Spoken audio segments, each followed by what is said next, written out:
Hello दोस्तों, कैसे हैं आप लोग? बहुत बढ़िया। तो दोस्तों, अभी तक हम लोगों ने हीट में यानी कि ऊष्मा का जो चैप्टर है उसमें हम लोगों ने बहुत अच्छा और बहुत अच्छे तरीके से और मैंने बहुत सारा टॉपिक पढ़ा।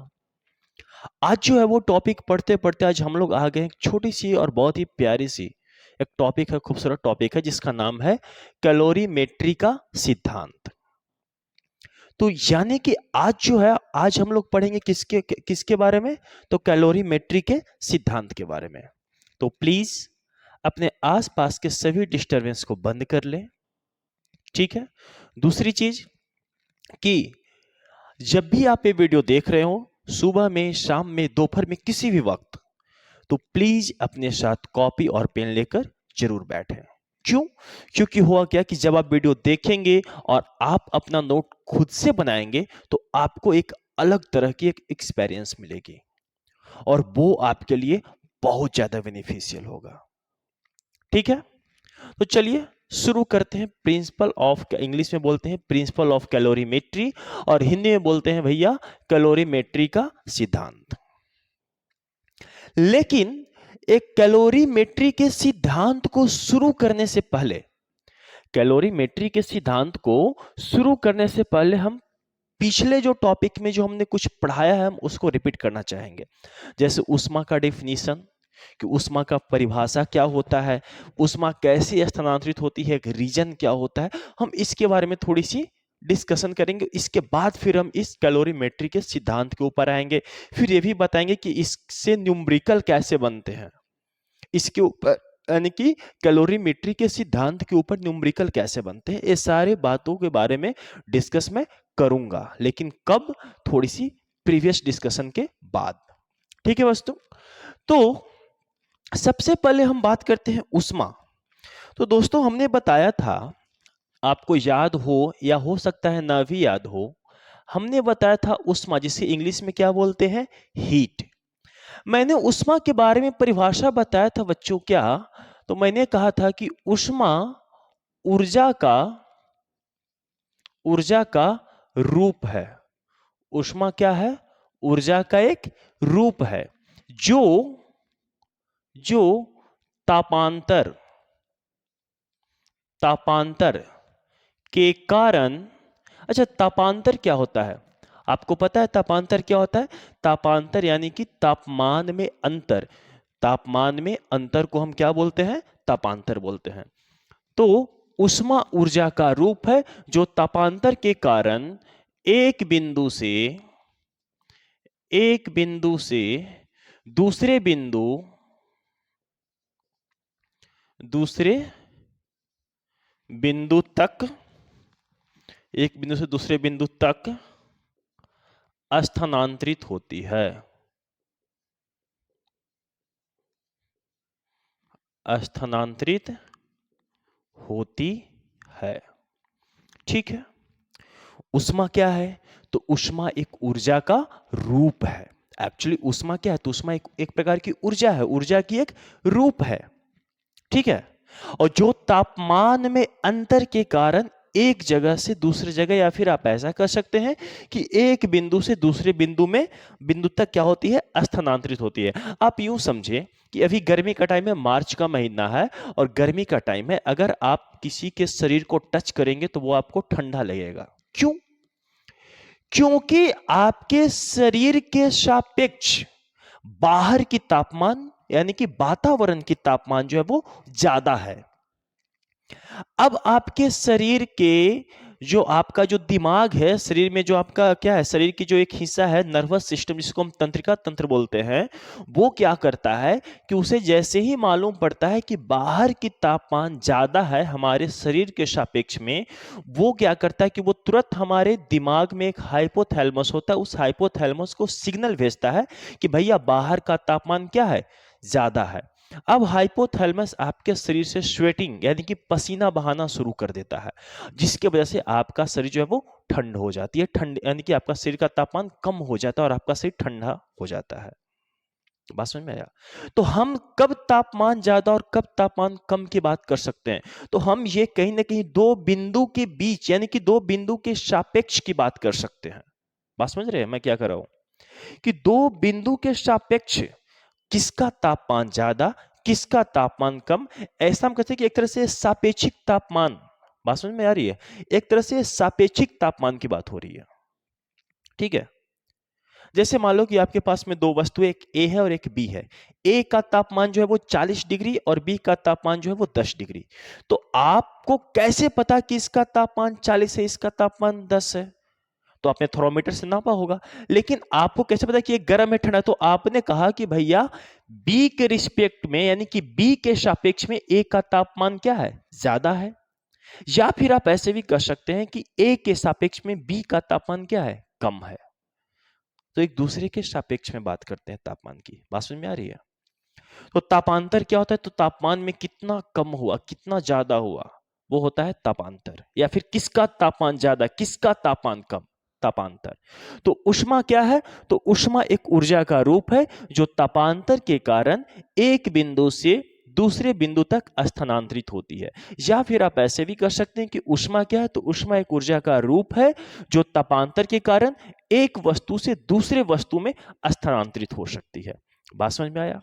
और तो और देखिए, अब बताओ कि ये तो हम समझ गए कि ऊष्मा ऊर्जा का रूप है जो तापांतर के कारण एक बिंदु से दूसरे बिंदु में स्थानांतरित होती है। चलो भाई ठीक है, लेकिन बात आती है कि ऊष्मा स्थानांतरित होती है, लेकिन ऊष्मा कहां से निकलती होगी और कहां जाती होगी? This is very very important point, कि ऊष्मा कहां से निकलती है और कहां जाती है और कब तक स्थानांतरित होगी। यह भी एक इंपॉर्टेंट पॉइंट है। ठीक है, कि ऊष्मा कहां से निकलकर कहां तक जाएगी और कब तक जाएगी। तो कहा जाता है इंपॉर्टेंट पॉइंट है कि दो अलग अलग जब दो अलग अलग तापमान वाले वस्तु को संपर्क में रखा जाता है,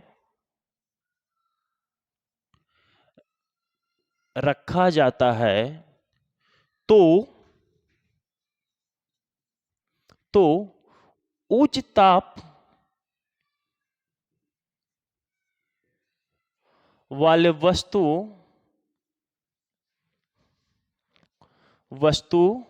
से ऊष्मा निम्न ताप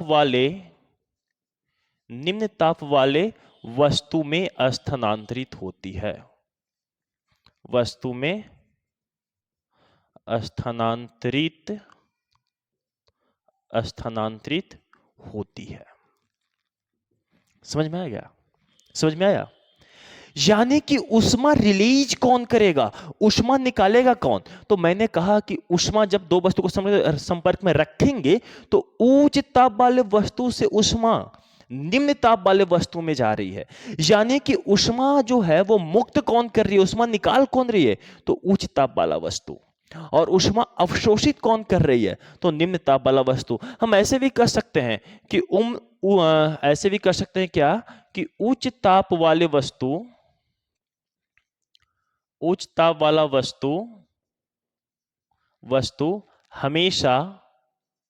हमेशा ऊष्मा मुक्त करती है, यानी कि निकालती है, मुक्त करती है, यानी कि दूसरे को देगी। किसको देगी? तो जिसका तापमान कम होगा उसको देगी। एवं निम्न ताप वाला वस्तु ऊष्मा हमेशा क्या करेगी? अवशोषित करेगी, हमेशा अवशोषित करती है, अवशोषित करती है। ठीक है, बात समझ में आ रहा है? देखो यहीं से हम पहुंचेंगे भैया कैलोरीमेट्री के सिद्धांत पर। दिख रहा है ना साफ साफ? मैं थोड़ा एक बार देख लेता हूं कैमरे में। चलो बहुत अच्छा दिख रहा है। तो बात समझ में आ रही है? हम यहीं से कैलोरीमेट्री के सिद्धांत पर पहुंचेंगे सारे पॉइंट को डिस्कशन करने के बाद, क्योंकि बहुत इंपॉर्टेंट है इस चीज को समझना कि उष्मा कहां से निकलती है, कहां को जाती है और कब तक जाती है। अच्छा, और तो और सुनिए, और क्या कहता है कि दो, ये तो मैंने समझ लिया कि दो अलग अलग तापमान वाले वस्तु को जब संपर्क में रखेंगे, एक साथ सटा के रखेंगे, संपर्क में रखेंगे, तो उच्च तापमान वाले वस्तु से ऊष्मा निकल के कहां जाएगी? निम्न ताप वाले वस्तु में स्थानांतरित होगी। यानी कि उच्च ताप वाला वस्तु ऊष्मा हमेशा को ऊष्मा को क्या करता है? ऊष्मा मुक्त करती है, एवं निम्न ताप वाला वस्तु हम ऊष्मा हमेशा अवशोषित करती है। ठीक है, और यह ऊष्मा का स्थानांतरण तब तक होता है, यह भी इंपॉर्टेंट पॉइंट है कि ऊष्मा का स्थानांतरण तब तक होता है जब तक कि दोनों वस्तु का तापमान समान न हो जाए। दोनों वस्तु का तापमान समान न हो जाए। ये बहुत इंपॉर्टेंट है। यहीं से आपको प्रिंसिपल ऑफ कैलोरीमेट्री यानी कि कैलोरीमेट्री का सिद्धांत आपको निकल कर आएगी। यहीं से प्रिंसिपल ऑफ कैलोरीमेट्री यानी कि कैलोरीमेट्री के सिद्धांत जो है वो यहीं से निकल कर आएगी। बात समझ में आ रही है? अरे बोलो हाँ या ना, समझ में आ रही है? हम कैसे बोले सर, हम तो वीडियो देख रहे हैं। अरे कोई नहीं, कमेंट में कर दो, कमेंट कर दो यस और नो। चलो देखो, मान लो, आप ऐसे समझो, मान लो कि आपके पास में एक ऑब्जेक्ट है, ध्यान समझना इसको। मान ले कि आपके पास में एक ऑब्जेक्ट है जिसका द्रव्यमान है 1 केजी, इसका नाम है ए। इस ऑब्जेक्ट की तापमान मान लीजिए कि कितना है? 40 डिग्री सेंटीग्रेड। एक ऑब्जेक्ट है बिल्कुल समान आकार का और दोनों समान धातु का बना है, यानी कि अगर ये वाला बना होगा तांबा का यानी कि कॉपर का, तो ये भी बना है कॉपर का और इसका नाम है बी। समझ में आ रहा है? ये है ए और ये है बी, दोनों तांबा का ही बना है, ये भी कॉपर का, ये भी कॉपर का।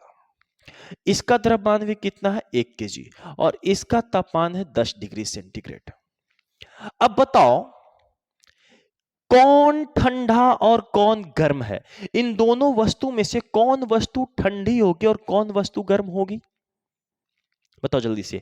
ए अभी कमेंट करो, कौन ठंडी और कौन गर्म? ए ठंडी है या गर्म है? बी ठंडी है या गर्म है? कमेंट करो। ठीक है, तो हमें पता है कि जिसका तापमान ज्यादा, याद रखना क्या, कि जिसका तापमान ज्यादा वह गर्म होता है। वो क्या, उसको हम क्या बोलेंगे कि एक ज्यादा गर्म है, वह गर्म होता है, यही कहते हैं ना। और जिसका तापमान कम होता है वो क्या होता है? ठंडा होता है। जिसका तापमान कम वह क्या होगा? तो वह ठंडा होगा। कोई दिक्कत? ये सब नॉर्मल, वह ठंडा होता है। ये सब नॉर्मल छोटी छोटी बातें हैं, बट फिर भी किसी किसी को डाउट होता है, तो इस चीज याद रखना। तो अब देखो तापमान किसका ज्यादा है?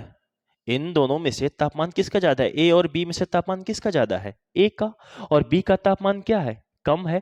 बी के सापेक्ष में ए का तापमान 40 डिग्री सेंटीग्रेड और ए के सापेक्ष में बी का तापमान 10 डिग्री सेंटीग्रेड। यानी कि ए के सापेक्ष, सॉरी, बी के सापेक्ष में ए जो है वो कैसा है? वो है गर्म। और बी कैसा है? तो बी है भैया ठंडा। बात समझ में आ रही है? क्यों? क्योंकि ए के सापेक्ष में बी का तापमान कम है। समझ में आया? तो ये वाला हो गया गर्म, ये हो गया ठंडा। अब उष्मा क्या होगा? तो उष्मा हमेशा उच्च ताप से निम्न ताप की ओर प्रवाहित होती है। हमने पहले ही बता रखा है कि उच्च ताप वाले वस्तु से उष्मा निम्न ताप वाले वस्तु में स्थानांतरित होती है।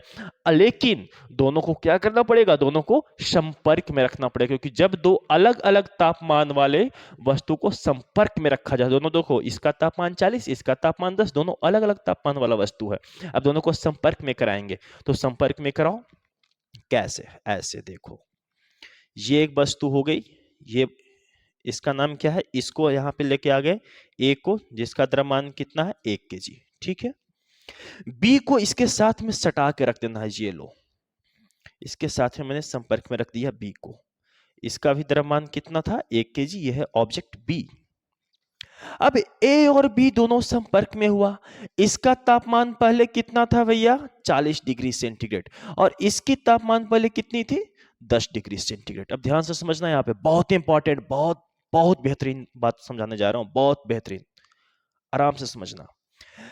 पहले ए का तापमान 40, पहले ए का तापमान 40, यहां भी पहले बी का तापमान 10, फिर यहां भी बी का तापमान 10।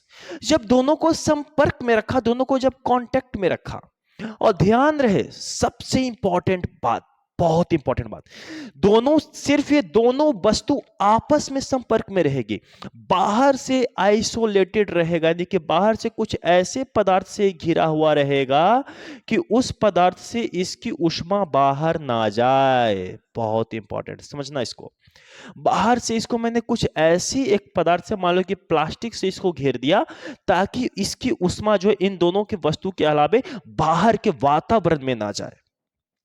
तो होगा क्या, इसका तापमान 40, इसका तापमान 10, यानी कि ये वाला है गर्म, ये वाला है ठंडा, इसका तापमान ज्यादा, इसका तापमान कम, ये गर्म ये ठंडा। अब गर्म और ठंडा की वजह से, यानी कि इसका तापांतर के कारण, तापांतर यहां पे डेल्टा टी कितना आ रहा है दोनों वस्तु का 30 डिग्री सेंटीग्रेड। ठीक है, तो इस तापांतर के कारण अब ऊष्मा का, तापांतर के कारण अब क्या होगा कि ऊष्मा का स्थानांतरण होगा। और ऊष्मा का स्थानांतरण कैसे होगा, तो ऊष्मा उच्च ताप वाले वस्तु से निम्न ताप वाले वस्तु में स्थानांतरित होगी, यानी कि ये 40 डिग्री सेंटीग्रेड वाला से निकल के 10 डिग्री सेंटीग्रेड वाले में ऊष्मा जाना शुरू कर देगी, ऊष्मा जाना शुरू कर देगी जैसे ही संपर्क में रखेंगे। बात समझ में आ रही है। अब 40 डिग्री सेंटीग्रेड वाले में से निकल के ऊष्मा 10 डिग्री सेंटीग्रेड वाले में जाना आरंभ कर दी, लेकिन ये कब तक जाती रहेगी, ये ऊष्मा कब तक जाती रहेगी 10 डिग्री सेंटीग्रेड में? कहीं ऐसा तो नहीं ना होगा कि 40 डिग्री सेंटीग्रेड वाला पूरा उसका अपना ऊष्मा स्थानांतरण कर दिया 10 डिग्री सेंटीग्रेड वाले को, तो नहीं, ऐसा नहीं होगा। होगा क्या कि 40 डिग्री सेंटीग्रेड वाले, यानी कि ए में से बी में तब तक ऊष्मा जाएगी जब तक कि ए और बी दोनों का तापमान क्या हो जाए, समान न हो जाए। जब तक कि दोनों का, ए और बी का तापमान क्या हो जाए, समान न हो जाए। और इसीलिए मैंने यहां पर पॉइंट लिखा है कि ऊष्मा का स्थानांतरण तब तक होता है जब तक कि दोनों वस्तु का तापमान समान न हो जाए।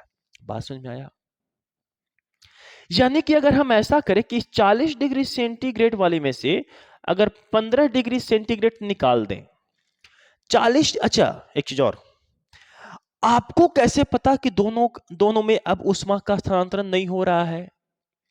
आपको कैसे पता चलेगा कि दोनों में अब ऊष्मा, दोनों के बीच में ऊष्मा का स्थानांतरण नहीं हो रहा है?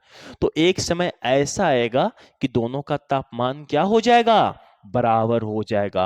और दोनों का तापमान जब बराबर हो जाएगा तो हम समझ लेंगे कि अब इन दोनों के बीच में किसी भी प्रकार के से ऊष्मा का स्थानांतरण नहीं हो रहा।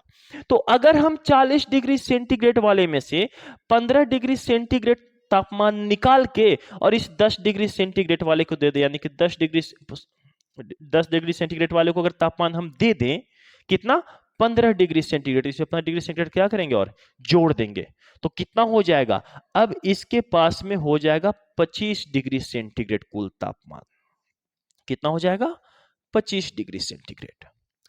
और 40 डिग्री वाले सेंटीग्रेड तापमान में से 15 डिग्री सेंटीग्रेड निकल के कहां चला गया, 10 वाले में। तो इसके पास रिमेनिंग कितना बच गया, जिसके पास में शेष बच गया 25 डिग्री सेंटीग्रेड। तो यहां भी 25 डिग्री सेंटीग्रेड, यहां भी 25 डिग्री सेंटीग्रेड। जब दोनों ए और बी का तापमान अब 25-25 डिग्री सेंटीग्रेड आ गया, अब हम समझेंगे कि भैया अब जो है इन दोनों के बीच में ऊष्मा का स्थानांतरण नहीं हो रहा है। बात समझ में आई? अब हमें समझ में आया कि इन दोनों के बीच में अब ऊष्मा का स्थानांतरण नहीं हो रहा है। कैसे समझ में आया, तो हमें समझ में आया कब, जब एक इक्विलिब्रियम यानी कि एक समान ताप, या फिर आप ऐसा भी कर सकते हैं कि जब दोनों एक समान तापमान पर पहुंच गए तब। जब दोनों का तापमान इक्वल हो गया तब।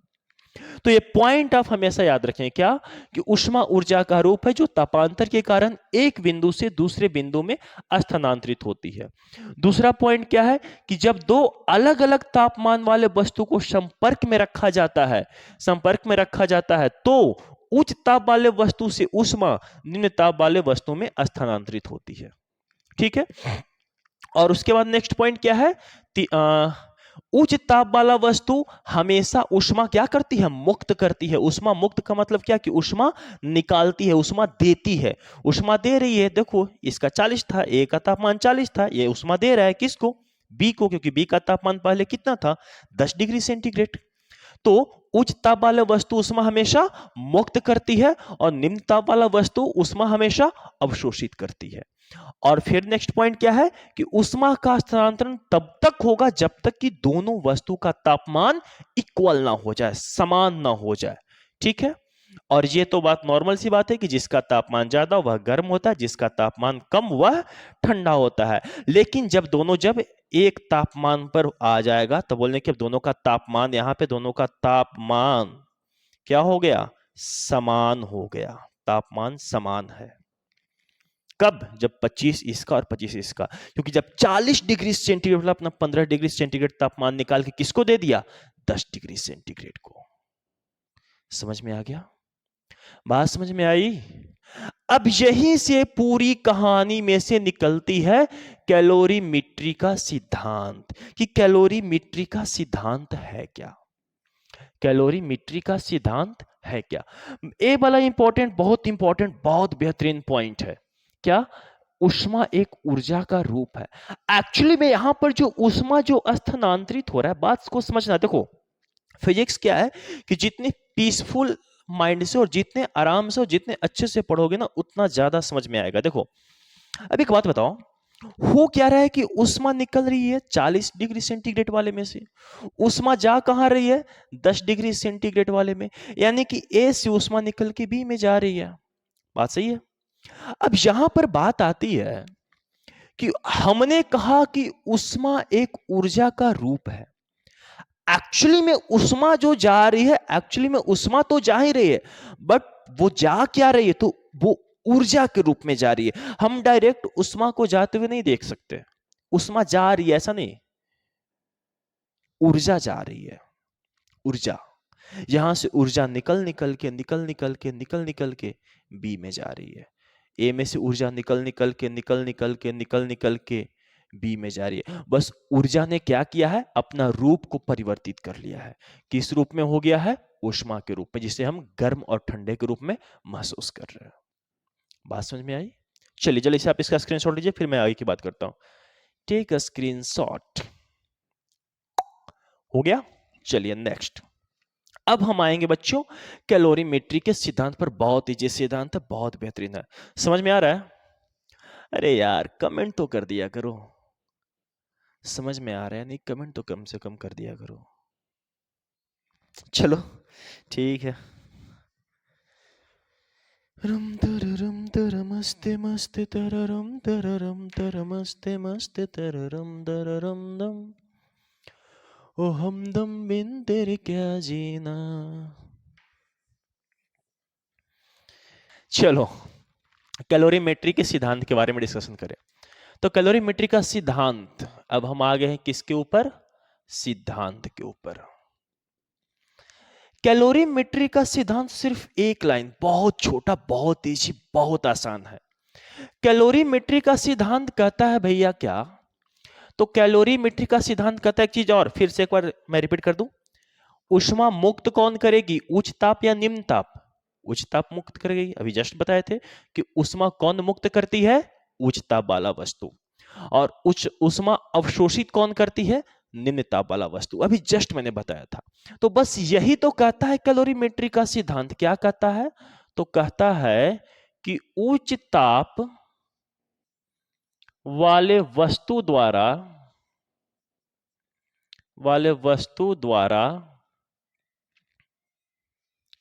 मुक्त ऊष्मा ध्यान से देखिएगा क्या हम कर रहे हैं, उच्च ताप वाले वस्तु द्वारा मुक्त उष्मा निम्न ताप वाले वस्तु द्वारा अवशोषित उष्मा। ये बोर्ड के पॉइंट ऑफ व्यू से इतना ज्यादा मैं लिखता हूं, वरना ऐसे अगर होता नेट आईटी वैसे तो आराम से इंग्लिश में सिर्फ न्यूमेरिकल कॉन्सेप्ट बताते चले जाओ, कहानी खत्म। निम्न ताप वाले वस्तु द्वारा अवशोषित उष्मा के बराबर होता है।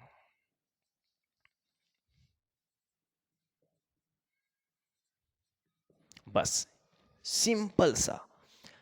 अब बहुत सारे बच्चे सुने सर घूम फिर के तो वही बात हो गई। अरे हाँ भैया क्या करें, घूम फिर कर वही बात हो गई। क्या कि उच्च ताप वाले वस्तु द्वारा मुक्त उष्मा निम्न ताप वाले वस्तु द्वारा अवशोषित उष्मा के बराबर होता है। आप इसको ऐसे भी लिख सकते हो क्या, तो आप इसको ऐसे भी लिख सकते हो कि उच्च ताप वाले वस्तु द्वारा मुक्त उष्मा बराबर होता है, किसका बराबर होगा, तो निम्न ताप वाले वस्तु द्वारा अवशोषित उष्मा का। बस कहानी खत्म, यही था कैलोरीमेट्री का सिद्धांत। इसी के लिए इतना दिमाग का दही कर रहे थे क्या, कि निम्न ताप वाले वस्तु द्वारा अवशोषित उष्मा।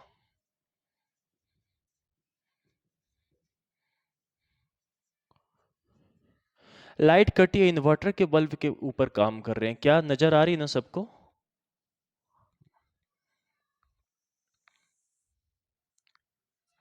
नजर आ रही है? मैं देख लेता हूँ थोड़ा कैमरे में, दिख रहा है ना सही से? चलो बहुत अच्छा दिख रहा है, वेरी गुड। बहुत एकदम चौचक लगत है हो, देखन में एकदम चौचक लगत है। चलो देखो, तो क्या कहता है कैलोरीमेट्री का सिद्धांत, तो कैलोरीमेट्री का सिद्धांत कहता है भैया कि उच्च ताप वाले वस्तु द्वारा मुक्त उष्मा निम्न ताप वाले वस्तु द्वारा अवशोषित उष्मा के बराबर होता है। यानी कि उच्च ताप वाले वस्तु द्वारा मुक्त उष्मा बराबर हो जाएगा निम्न ताप वाले वस्तु द्वारा अवशोषित उष्मा का। और यह उष्मा कब तक स्थानांतरित होगी, यानी कि कब तक उष्मा का मुक्त और उष्मा का अवशोषण होगा, तो तब जब तक कि दोनों का तापमान समान ना हो जाए। सिंपली यही था कैलोरीमेट्री का सिद्धांत। आपको ऐसा नहीं लग रहा कि ऊर्जा के सिद्धांत की तरह है? ऐसा नहीं लग रहा कि ऊर्जा के सिद्धांत की तरह है? कोलिजन याद करो, कोलिजन से पहले जितनी एनर्जी, कोलिजन के बाद उतनी एनर्जी कंजर्वेशन नहीं? जी हाँ। तो हम ऐसा भी कहते हैं, क्या है, हम ऐसा भी कह सकते हैं कि कैलोरीमेट्री का सिद्धांत जो है, यानी कि यह ऊर्जा संरक्षण सिद्धांत पर आधारित है। सबसे इंपॉर्टेंट पॉइंट, और तो और खास करके जनरल कॉम्पिटिटिव वाले के लिए ज्यादा इंपॉर्टेंट पॉइंट, क्योंकि जनरल कॉम्पिटिटिव वाले से यही इतना पूछेगा, उसके लिए बहुत बड़ा क्वेश्चन बन जाएगा। क्या कि कैलोरीमेट्री का सिद्धांत निम्नलिखित में से किस सिद्धांत पर आधारित है? आपको दे देगा 4 गो ऑप्शन, संवेग संरक्षण सिद्धांत दे देगा, ऊर्जा संरक्षण सिद्धांत दे देगा, आवेश संरक्षण, कुछ भी दे देगा, इनमें से कोई नहीं या दोनों, कुछ भी दे देगा। तो याद रखिएगा क्या कि यह ऊर्जा संरक्षण सिद्धांत पर आधारित है। और ऐसे भी यार ऊष्मा क्या है, ऊर्जा का ही तो रूप है। ऐसे भी ऊष्मा क्या है, ऊर्जा का ही तो रूप है। तो जब ऊष्मा ऊर्जा का रूप है, तो ऊर्जा संरक्षण सिद्धांत पर ही तो आधारित रहेगा ना, और किसके ऊपर आधारित रहेगा भाई? ठीक है, बात समझ में आ रही? चलो अब देखते हैं इसकी कैलकुलेशन, सबसे इंपॉर्टेंट है कैलकुलेशन, इसकी गणना कैसे करते हैं। हाँ ये सबसे इंपॉर्टेंट है। ये जल्दी से इसका स्क्रीनशॉट लो, तो फिर हम इससे गणने की बात करते हैं। स्क्रीनशॉट लो जल्दी से। हो गया, चलो, क्योंकि मेरे को अभी थोड़ा स्पेस मांगता है। बिठाओ इसको, चलो थोड़ा सा याद करो। क्या याद करें सर, अब बार बार बोलते हो याद करो याद करो। चलो देखो करना क्या है आपने, मैंने पहले बताया कि एक ऑब्जेक्ट थी, छोड़ा ऑब्जेक्ट ही रखे, चलो ठीक है ऑब्जेक्ट ही रखते। एक ऑब्जेक्ट है जिसका नाम है ए, दूसरी ऑब्जेक्ट है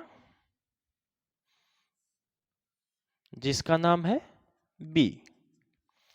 दोनों समान धातु का बना हुआ है, याद रखना दोनों किसका बना हुआ है, दोनों एक समान धातु का बना हुआ है, ठीक है। और दोनों का द्रव्यमान भी समान है, ये 1 kg और इसका भी 1 kg। इसका तापमान था 40 डिग्री सेंटीग्रेड और इसका तापमान था 10 डिग्री सेंटीग्रेड। कोई दिक्कत? अच्छा, और उसके बाद फिर मैंने क्या किया था कि दोनों को एक साथ संपर्क में रख दिया था। ध्यान से समझना इसको, ए वाला हो गया ए वाला, ए वाला और ये हो गया बी, ठीक है। द्रव्यमान अभी भी वही रहेगा 1 kg 1 kg, है ना। लेकिन तापमान क्या होगा, तो संपर्क में रखने के कारण क्या हुआ था, तो पहले तो इसका तापमान था कितना 40 डिग्री सेंटीग्रेड और पहले इसका भी तापमान था कितना 10 डिग्री सेंटीग्रेड। लेकिन जब ऊष्मा निकल निकल के ए में से जब बी में गया, ध्यान से समझना, तो इसमें से 15 डिग्री सेंटीग्रेड तापमान निकल गया था और इसमें जाके 15 डिग्री सेंटीग्रेड तापमान जुड़ गया था, जिसके वजह से इसका तापमान भी हो गया था 25 डिग्री सेंटीग्रेड और इसका भी तापमान कितना हो गया था 25 डिग्री सेंटीग्रेड, यही ना। और ये 25 डिग्री सेंटीग्रेड दोनों का तापमान क्या हो गया था, समान हो गया था। और हम जाके बोले कि ऊष्मा का स्थानांतरण अब नहीं हो रहा है। यानी कि उच्च ताप वाला वस्तु कौन सा है, ए। निम्न ताप वाला वस्तु कौन सा है, बी। यानी कि उच्च ताप वाले वस्तु से निकलने वाली ऊष्मा निम्न ताप वाले वस्तु में जाने वाली ऊष्मा के बराबर होगा। बात समझ में आ रही है, सिद्धांत यही तो कहता है, उच्च ताप वाले वस्तु द्वारा मुक्त ऊष्मा निम्न ताप वाले वस्तु द्वारा अवशोषित ऊष्मा के बराबर होता है। समझ रहे, ए से, क्योंकि ए का तापमान पहले कितना है 40, अभी भी देखो यहाँ पे 40 था। बी का तापमान पहले कितना था 10, ए में से 15 डिग्री तापमान निकल के बी को मिल गया। अब बी का तापमान भी पहुंच गया कितना 25 डिग्री सेंटीग्रेड और ए का तापमान भी हो गया 25 डिग्री सेंटीग्रेड। हमने क्या कहा कि अब दोनों का तापमान क्या हो गया, एक समान हो गया।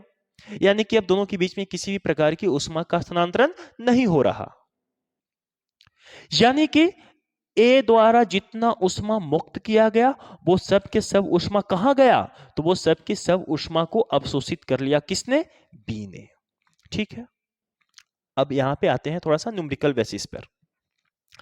मान लिए कि ए का जो पहला जो तापमान सॉरी ए का जो पहला जो तापमान है उसको हम T1 मान लेते हैं, वो कितना था 40 डिग्री सेंटीग्रेड। ध्यान से समझना, बी का जो तापमान है वो T2 वो कितना था, वो है 10 डिग्री सेंटीग्रेड। कोई दिक्कत? ए का जो द्रव्यमान है वो हम मान लिए M1 वो कितना है 1 kg और बी का जो द्रव्यमान है वो कितना हम M2, लेकिन संयोग से कि M1 और M2 दोनों बराबर है इसलिए हम इसको 1 kg लिख लिए हैं। अगर दोनों अलग अलग होता तो क्या होता, एक M1 होता है एक M2 होता, ही ना होता। अरे सोचो जरा, सोचो कि अगर ए और बी दोनों का द्रव्यमान अलग अलग होता तो एक का द्रव्यमान हम M1 लेते और एक का द्रव्यमान M2 लेंगे, तो कि हमेशा तो हमें क्वेश्चन तो समान द्रव्यमान वाला नहीं मिलेगा, हमें तो किसी मान लो कि 1 kg तो ये 2 kg का भी मिल सकता है ना। चलो और देखो, एक कंडीशन ऐसा आया कि इसका दोनों का तापमान क्या हो गया, समान हो गया। यानी कि 25-25 डिग्री सेंटीग्रेड दोनों का तापमान हो गया और इस तापमान को हम बोल देंगे टी मिक्स। यहाँ पे T1 यहाँ पे T2, ये टी मिक्स। टी मिक्स का मतलब क्या हो गया, तो टी मिक्स की जब दोनों को संपर्क में रखे, दोनों को एक साथ मिला दिए, मिश्रण कर दिए, समझ में आ रहा है। टीमिक्स का मतलब क्या हो कि दोनों को एक साथ संपर्क में रखे, एक साथ जोड़ दिए, एक साथ मिला दिए, मिश्रण कर दिए। तो टीमिक्स का मतलब समझ लेना कि मिश्रण का तापमान, मिश्रण का तापमान। थोड़ा समझो, कुछ देर के लिए समझो ना यार, फिर अपने आप समझ में आ जाए। काहे को टेंशन लेता है, टेंशन नहीं लेने का, अपन बोलता है टेंशन नहीं लेने का। टीमिक्स ये क्या, इरेज मैंने क्यों कर दिया भैया, देखो इसको मैंने क्या बोल दिया, इसको मैंने बोल दिया टी मिक्स, और ये टी मिक्स क्या है, तो ये है मिश्रण, दोनों को जब एक साथ मिलाया, संपर्क में रखा, तब इसका तापमान, यानी कि मिश्रण का तापमान। ठीक है, अब ध्यान से देखो, जो टी मिक्स का जो वैल्यू आया है वो यहां पे कितना है, 25 डिग्री सेंटीग्रेड। ध्यान से देखना, 25 डिग्री सेंटीग्रेड, ध्यान से देखना, 25 डिग्री सेंटीग्रेड, बहुत अच्छे से समझना, 25 डिग्री सेंटीग्रेड। अरे मैं 10 बार रिपीट इसलिए करता हूं ताकि आपका माइंड जो है वो कंसंट्रेट हो जाए इस पर।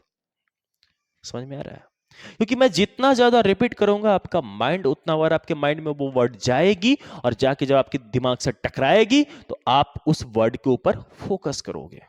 ठीक है, तो कंसंट्रेट करो, कितना, 25 डिग्री सेंटीग्रेड, टीमिक्स कितना, 25 डिग्री सेंटीग्रेड।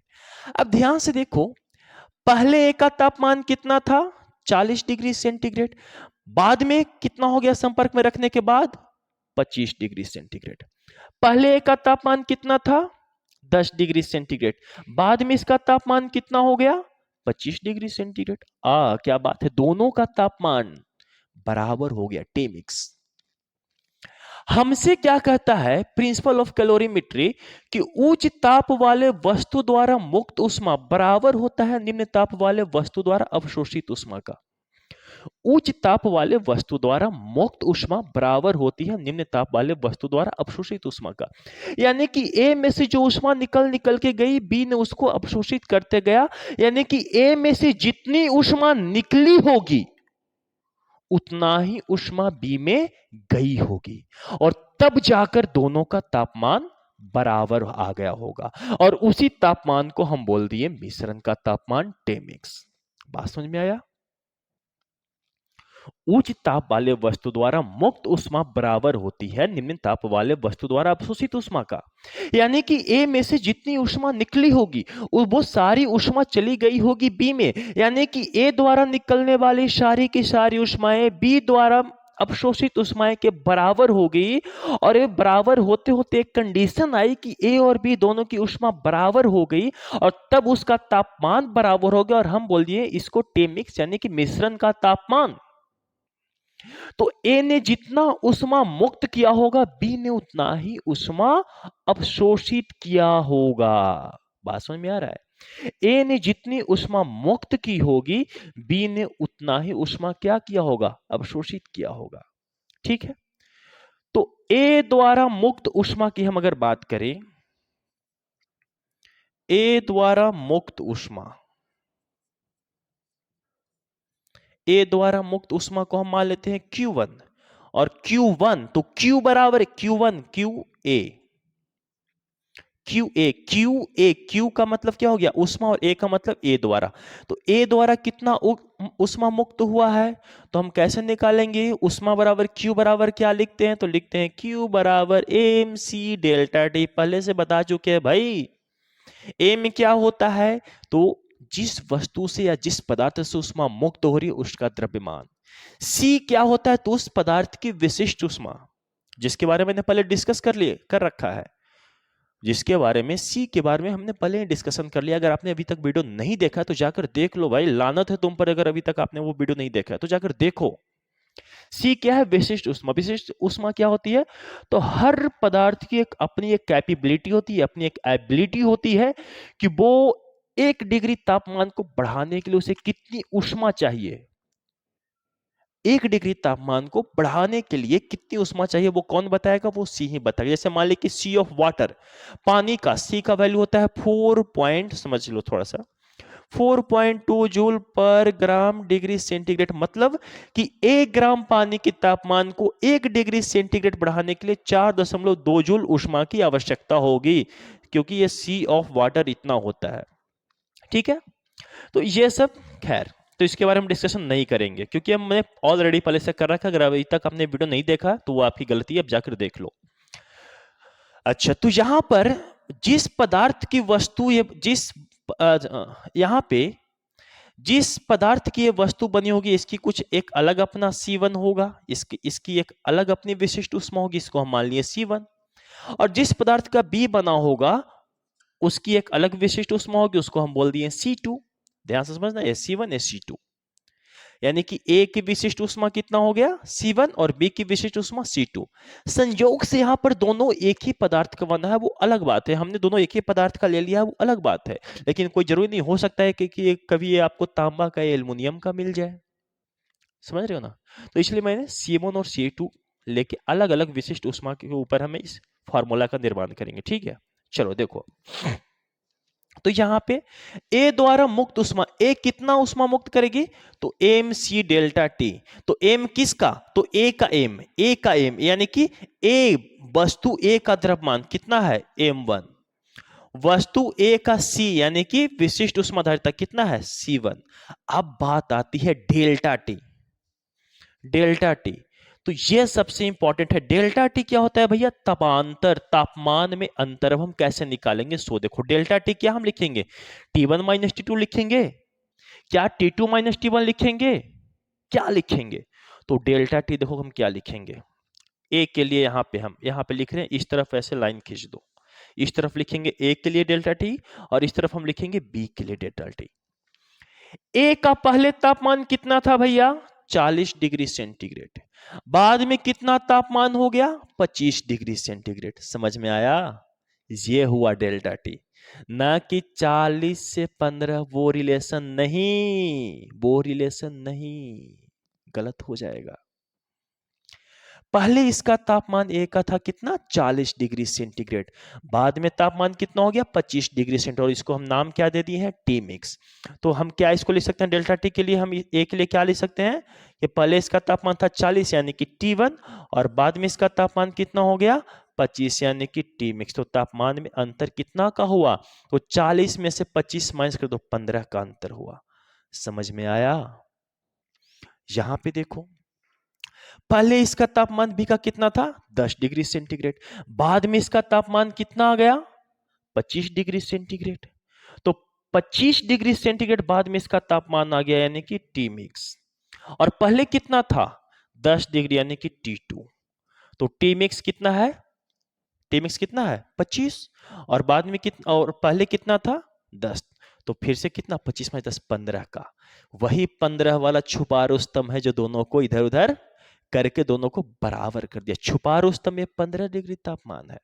तो डेल्टा टी इसके लिए ए वाला के लिए क्या लिखेंगे, तो ए वाला के लिए हम लिखेंगे कि T1 माइनस टी मिक्स। समझ में आया, अरे समझ में आया बोलो हाँ या ना, समझ में आया तो बोलो हाँ या ना, कमेंट करो। इसी तरह से हम लिखेंगे क्या कि V द्वारा अवशोषित ऊष्मा,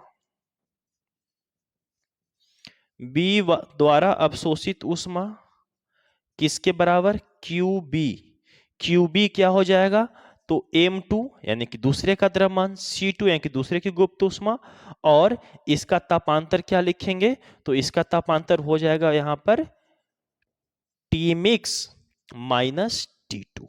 समझ में आया। अब यहां पे थोड़ा सा देख लो इसको और कैलकुलेशन कर लो, तो क्या हो जाएगा, हो जाएगा M1C1T1, M1C1T1 माइनस क्या हो जाएगा M1C1T मिक्स, M1C1T मिक्स। कोई दिक्कत, यहां पे क्या आ जाएगा, यहां पे आ जाएगा QB में क्या हो जाएगा M2C2T मिक्स, और माइनस क्या हो जाएगा, तो माइनस देखो M2C2 इंटू T2, तो हो जाएगा M2C2 इंटू T2। यह है ए द्वारा मुक्त ऊष्मा और यह है बी द्वारा क्या है अवशोषित ऊष्मा, और दोनों ऊष्मा एक दूसरे के क्या होंगे बराबर होंगे, यानी कि Q ऑफ ए बराबर Q ऑफ बी। और जब ऐसा होगा तो क्या हम ऐसा लिख सकते हैं कि M1C1T1, क्या लिख सकते हैं कि M1C1T1 माइनस M1C1T मिक्स बराबर बी का ऊष्मा कितना है, तो वो है M2C2T मिक्स माइनस M2C2T2, दोनों को बराबर कर दिए। अब बराबर कर दिए, इक्वेशन 1 और इक्वेशन 2 बराबर हो गया, नीचे दिख नहीं रहा, मैं थोड़ा सा इसको इरेज कर लेता हूं यहां पे लिख के, M2C2T2, सॉरी T2 नहीं T mix, very very sorry, minus M2C2T2, ऊपर मैं इरेज करता हूँ। स्क्रीनशॉट जिसको लेना वो ले लीजिए जल्दी से, क्योंकि मेरे को भी स्पेस मांगता है। जल्दी से आप स्क्रीनशॉट करें। हो गया, स्क्रीनशॉट कर लिया? चलिए, अच्छी बात है। अब देखिए,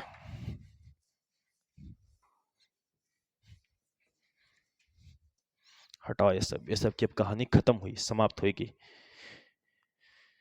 रम तररम तरमस्ते मस्ते तररम तररम तरमस्ते मस्ते तररम तररम दम ओ हम दम बिन तेरे क्या जीना।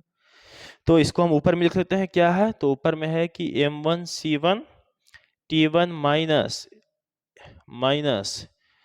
M1C1 T मिक्स बराबर क्या लिखेंगे? तो लिखेंगे M2C2 T mix minus M2C2 T2। ठीक है, चलिए 1 मिनट, चलिए ठीक है। अब इसमें हम इसको अब सॉल्व करते हैं, इस इक्वेशन को हम सॉल्व कर लें सिंपली, और यहीं से हमारा एक फॉर्मूला बहुत इजी सा और बहुत आसान सा, बहुत अच्छा एक फॉर्मूला तैयार हो जाएगा। अब देखिए, तो यहां से क्या होगा, एक काम करें, ये टी मिक्स वाले को एक तरफ कर लेते हैं, बाकी को एक तरफ कर लेते हैं। यहां से क्या हो जाएगा M1C1T1, इसको इस तरफ लेके आएंगे तो हो जाएगा प्लस M2C2T2 बराबर हो जाएगा M2C2T मिक्स, टी मिक्स इस तरफ आएगा तो हो जाएगा प्लस M1C1T मिक्स। कोई दिक्कत? यहाँ पे देख लो, तो यहाँ पे हो जाएगा कि M1C1T1 प्लस M2C2T2 हो जाएगा M2C2T2 बराबर, यहाँ पे देखो टी मिक्स दोनों में है, तो इसलिए हम इसको कॉमन लेके बाहर निकाल लेते हैं, तो हो जाएगा कि T mix into M2C2 plus M1C1, और यहां से मिल जाएगा एक फॉर्मूला बन जाएगा कि टी मिक्स बराबर हो जाएगा कि M1C1T1 प्लस M2C2T2 बटा M1C1 प्लस M2C2, और इसी फॉर्मूले को हम यूज करेंगे किसके लिए? तो जो प्रिंसिपल ऑफ कैलोरीमेट्री यानी कैलोरीमेट्री के सिद्धांत पर आधारित जो न्यूमेरिकल बनता है उसके लिए। ठीक है, इसी फॉर्मूले को। लेकिन इसमें भी कुछ टर्म एंड कंडीशंस हैं। क्या? कि ये फॉर्मूला हमेशा आपको यूज में नहीं हो सकता है। इस फॉर्मूले से हम हमेशा आप हर तरह के क्वेश्चन को सॉल्व नहीं कर सकते, आपको कुछ अलग से कॉन्सेप्ट भी लगाने पड़ेंगे। कब? जब आप नीट और आईआईटी का पेपर सॉल्व करेंगे तब। बोर्ड के लिए इतना बहुत सफिशिएंट है। आपका बोर्ड एग्जाम अगर है, सिर्फ अगर आप बोर्ड एग्जाम के ऊपर फोकस कर रहे हैं तो बोर्ड एग्जाम के पॉइंट ऑफ व्यू से बहुत सफिशिएंट, बहुत ज्यादा है। लेकिन अगर आप एक्स्ट्रा, अगर आप नेट का प्रिपरेशन कर रहे हैं, आईआईटी का प्रिपरेशन कर रहे हैं, तो इससे आपका काम चलने वाला नहीं है। अब बच्चे सोचे सर तो अब काम कैसे चलेगा गुरुजी, काम ये ना बताइए। देखो वो बताएंगे, बट नेक्स्ट वीडियो लेक्चर में। क्यों? क्योंकि अभी जो है ये वीडियो बहुत ज्यादा हो रखा है, ड्यूरेशन ज्यादा हो गई है, तो आप भी बोर हो जाएंगे। तो बाकी के कहानी नेक्स्ट वीडियो लेक्चर में। तब तक के लिए bye, thank you for watching this video.